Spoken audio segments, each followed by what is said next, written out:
এসে গেছি নিউ দীঘা, একদম হোটেলের সামনে দাঁড়িয়ে আছি। আর এই যে আমাদের হোটেল, ঠিক আছে, এই গাড়ি পার্ক করে নিয়েছি, এখানে পার্কিংও আছে। আমরা যেখানে এসেছি সেটা হলো হোটেল, তোমাদের দেখাবো পুরো মোটামুটি হোটেলটির পুরোপুরি ডিটেলস দেখাবো। তো চলো লাগেজ টাগেজ নিয়ে যাই, আগে যাই গিয়ে সমস্ত রকম ডিটেলস পরে দেখা। তো এইবারের দীঘা ট্রিপে আমরা যেই হোটেলে উঠেছি সেটা হলো আলিশান হোটেল অ্যান্ড রেস্টুরেন্ট, যারা মোটামুটি বাজেট ফ্রেন্ডলি, একটা ভালো infrastructure, swimming pool and parking facility সমেত যে যদি কোনো হোটেলে খোঁজ চাও নিউ দীঘাতে, তাহলে hotel Alishan is the best option, খারাপ না। তো মোটামুটি 3 স্টার হোটেল, এমনি ওদের ইনফ্রাস্ট্রাকচার খুবই ভালো লেগেছে। চলো এবার তোমাদের নিয়ে যাই আমরা যে রুমে ছিলাম। তো মোটামুটি কিং সাইজ অ্যান্ড যথেষ্ট বড় রুম, আর খুব সুন্দর ইন্টেরিয়ার করা, সাজানো গোছানো। দেখতেই পাচ্ছ ডান দিকে বাথরুম, মিরর, ওখানে একটা শোকেস করা আছে, ওখানে তোমরা জামা কাপড় সব রাখতে পারো। পাশে এইদিকে কলিং বেল, ওপরে ইন্টেরিয়ার করা আছে। এইদিকেও একটা শোকেস যেখানে কাপ টিক সব রাখা যায়। নিচে সেন্টার টেবিল একটা করা আছে, দুটো চেয়ার আছে, সোফা আছে। আহ এদিকে তো ওপরে সুন্দর ইন্টেরিয়ার করা, যতটা পাচ্ছি দেখাচ্ছি তোমাদের। ফ্যান আছে এখানে, তো কাঠ কাঠ যথেষ্ট বড় কিং সাইজ খাট, 6x7 খাট। অলমোস্ট ওখানে 3 জন তো আরামসে ঘুমাতে পারে। TV cabinet. আহ উপরে এবার দেখানোর চেষ্টা চলছে, এখানে মিরার দিয়ে দেখাচ্ছি।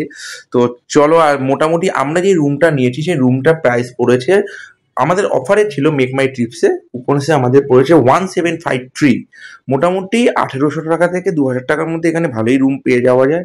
এবার বাকিটা সিজনের ওপর ডিপেন্ড করে, কারণ আমরা যখন সময়টা গেছি সেটা সামার ভ্যাকেশনের পুরো পিক টাইমটা, দীঘায় প্রচুর টুরিস্ট এসেছিল, তো এই সময়টা ওদের সিজন চলে। সামনে একটা মন্দির দেখা যাচ্ছে, এই মন্দিরের ভিডিওটা তোমাদের পরে আমি দেখাবো। তো এটা মোটামুটি ব্যালকানি থেকে বাইরের ভিউস, ঠিক আছে। এখান থেকে মোটামুটি 5 থেকে 7 মিনিটের মতো ডিস্টেন্স সি। সমুদ্র খুব একটা দূরে না, একদম নিউ দীঘা রোডের ওপরে। পার্কিং খুবই ভালো।